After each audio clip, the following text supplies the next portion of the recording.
Bom dia, oitavo ano, como estão todos? Bem-vindo à nossa aula de artes de hoje. Vai ser uma aula de revisão. Então, bora lá para o século XIX, né? Aonde vai ter a missão artística francesa. O termo missão é considerado inadequado por muitos historiadores, pois trazia a ideia de que era preciso uma ideal de nação por meio do ensino acadêmico de artes, assim como pretexto de fundar a Academia da Arte da colônia. Alguns artistas franceses ofereceram seus serviços ao então imperador Dom João com o intuito de deixar a França, e nesse momento estava sendo abalada pelos conflitos da Revolução Francesa. Esses artistas chegaram no Brasil depois do falecimento de dois grandes representantes da arte barroca, o Antônio Francisco Lisboa, o Aleijadinho, e o Valentim de Fonseca, o Mestre Valentim. Manuel Costa de Ataíde, a figura importante do barroco mineiro, ainda estava em atividade. Os integrantes da missão artística francesa desempenharam um papel importante para a produção artística, da historiografia do Brasil no início do século XIX.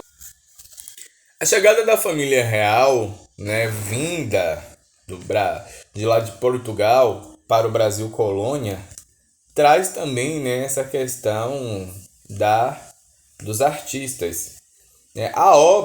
Uma das principais obras de Nicolas Louis Aubert de Rive é o embarque do príncipe regente para o Brasil. Os artistas que vieram para cá foram liderados por Joaquim Lebrun, ex-secretário do curso de Belas Artes do Instituto da França, do Museu do Louvre, contando com a participação de pintores como o Jean-Baptiste Debray, Nicolas Antony, e dos artistas mais de destaque do grupo participaram também o arquiteto Guerdejean de Monet, o escultor Auguste-Marie Tournet e o gravador Charles Simon.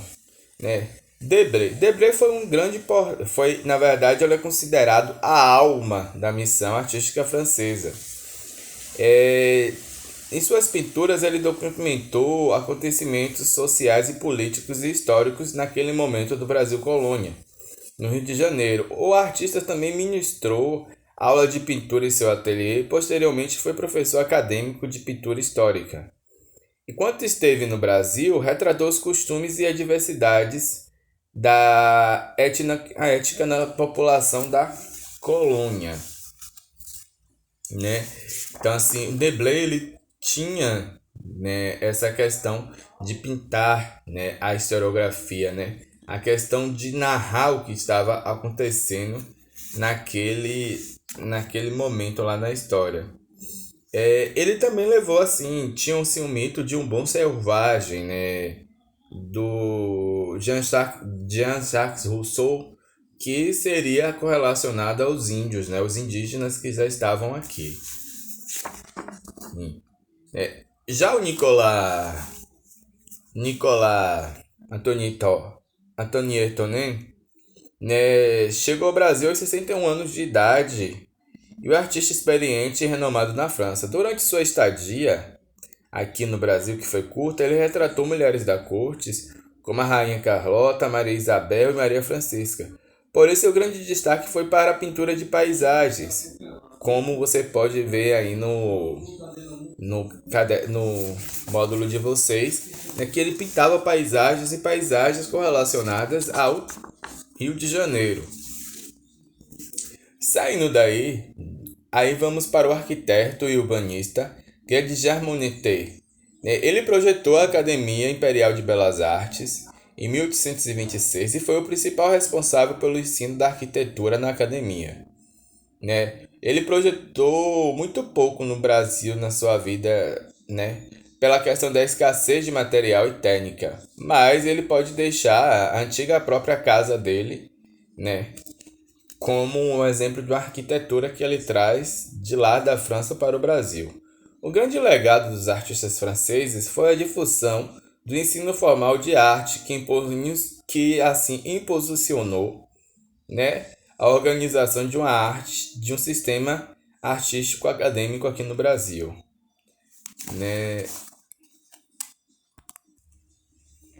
E por falar nisso, vamos agora para a academia, a arte acadêmica no Brasil. A arte acadêmica no Brasil começou com a fundação da Academia Imperial de Belas Artes, a IBA, em 1826, depois de 10 anos da chegada dos artistas franceses aqui no Brasil.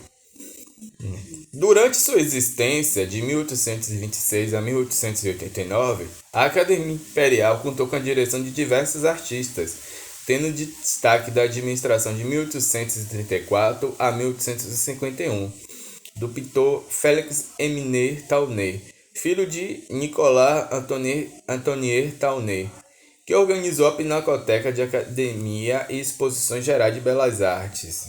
A Pinacoteca, na verdade, é um museu que guarda coleções de obras de artes com foco do acervo nacional.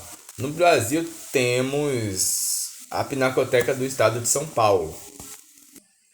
Outro grande artista que dirigiu, que fez parte da direção, foi o Manuel de Araújo Porto Alegre. Ele foi o diretor da IBA também. Após um ano, da monarquia e a chegada da proclamação da República, que ocorreu em 1889, a Academia Imperial passou a ser oficialmente conhecida como Escola Nacional de Belas Artes e foi dirigida pelos irmãos Rodolfo e Henrique Bernadelli, com a proposta de reformulação da educação acadêmica dos artistas brasileiros. E vamos para lá, para gêneros de pintura.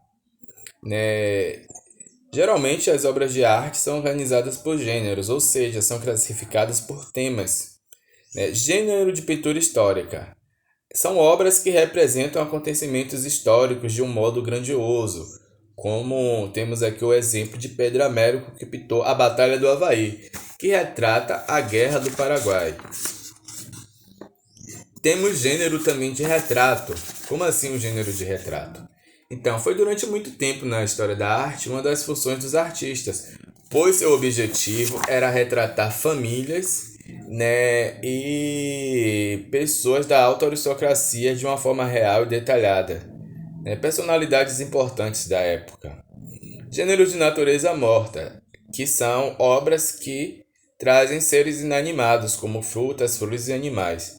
Gêneros de paisagem representam a cena de natureza, como paisagem, como uma floresta, um morro, uma montanha, como a Cascata de Votorantim, do artista Almeida Júnior, que tem aí no módulo de vocês. A ABI, ela passou por 3 fases distintas, Então, assim, dividiram a IBA como 3 fases distintas, que podem ser a primeira fase neoclássica. Após sobre a influência da missão artística francesa, consequentemente estética neoclássica, um dos primeiros artistas formados da IBA é o Manuel Araújo de Porto Alegre. Como vimos, ele se tornou um dos diretores. Mas ele foi aluno de Debré, inclusive acompanhou Debré ao seu retorno ao país. Embora seus trabalhos mais expressivos sejam na arquitetura e na literatura, ele produziu pinturas a óleos no padrão neoclássico. Félix Émile Taulné era um especialista sobre o gênero de pinturas de paisagem. Ele tinha uma influência de estilo romântico e explorava cores fortes, os efeitos das luzes, entre o claro e o escuro, e suas obras retratavam o Rio de Janeiro daquela época. A segunda fase da IBA é a fase romântica. No início da segunda fase foi marcado pela coroação do jovem Dom Pedro II, com o golpe da maioridade que eu falei para vocês. Vitor Meirelles pintou diversas obras aí, retratando acontecimentos importantes da história da representação dos indígenas nos moldes do romantismo. Ele iniciou seus estudos na IBA em 1847, ganhando o prêmio como uma viagem a Roma e a Paris. Dedicou-se ao estudo de pintura histórica e analisando a historiografia. Então, assim, pode-se ver, notar, quando ele pinta a primeira missa do Brasil, é um fato histórico. A primeira missa dizem que ocorreu lá em Porto Seguro, onde o Brasil foi descoberto. Já o Pedro Américo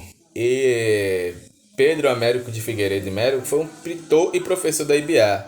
teórico de arte, romancista, poeta, cientista, ensaísta, filósofo e político. Né? Ele se dedicou também à pintura histórica, embora tenha produzido telas com outras temáticas, como religiosa e outros temas. Como ele tem, né, uma das grandes obras dele é o Tiradentes Esquartejado, retratando assim o fim trágico de um dos inconfidentes, né, mineiros. A terceira fase, ela traz uma influência realista, né? Os artistas dessa fase carregam a influência de estética neoclássica, né? Estéticas do romantismo e do realismo. Mas vale ressaltar o Almeida Júnior, José Ferraz de Almeida Júnior, que é um dos artistas paulistas nascido dali em uma pequena cidade do interior de São Paulo chamada Itu, e cujas suas obras a maioria retrata o regionalismo. O que é regionalismo? O regionalismo é uma vertente artística que expressa a cultura de uma determinada região ou de um determinado povo daquela região.